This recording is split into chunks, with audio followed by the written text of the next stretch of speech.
이태원 참사 특별수사본부가 이임재 전 용산서장 등에 대한 영장 재신청과 다른 피해자들에 대한 추가 신청을 동시에 할 수 있다고 언급했습니다. 이태원 참사 희생자 유족들과 시민사회단체들은 오늘 녹사평역 인근에 시민분향소를 설치합니다. 취재기자 연결해서 내용 들어보겠습니다. 김다영 기자. 네, 경찰청 특별수사본부입니다. 네, 특수본이 이른바 구속영장 일괄 신청을 이번 주에 할 수도 있다, 이렇게 얘기를 했는데 수사의 속도가 붙고 있는 건가요? 네, 그렇습니다. 특수본은 오늘도 경찰과 소방, 구청 등 관계기관 책임자들에 대한 신병 확보를 위해 보강 수사에 주력하고 있습니다. 앞서 이임재 전 용산경찰서장에 대한 신병 확보에 한 차례 실패했던 만큼 법리 보강에 신경 쓰고 있는 모습입니다.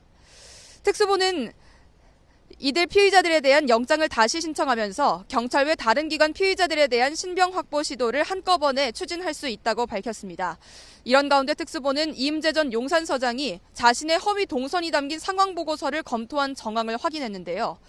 이 전 서장은 소방에 첫 참사 발생 신고가 들어간 직후인 밤 10시 17분에 현장에 도착했다고 용산서 상황보고서에 기재된 것과는 달리 실제로는 거의 1시간쯤 뒤인 밤 11시 5분에 이태원 파출소에 도착한 것으로 드러나 논란이 됐습니다.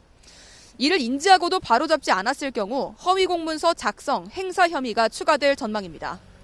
특수본은 또 이태원 참사 당일 소방청 간부가 중앙통제단 운영 관련 허위 공문서 작성을 강요하며 인사 불이익 조치를 언급한 정황도 파악해 수사하고 있습니다. 네, 이태원 참사 희생자 시민 분향소가 설치된다고 하는데 조문이 언제부터 가능한 겁니까? 네, 오늘 오전 11시부터 시민 분향소 설치에 들어가는데요. 설치가 완료되는 대로 시민들의 조문이 가능해질 것으로 보입니다. 12구 이태원 참사 유가족 협의회 등은 오늘 서울 녹사평역 인근 이태원 광장에 시민 분향소를 설치합니다. 시민분향소에는 희생자 70여 명의 위패와 영정이 놓일 예정입니다. 앞서 정부가 마련한 합동분향소에는 희생자들의 이름도 사진 한 장도 없었습니다.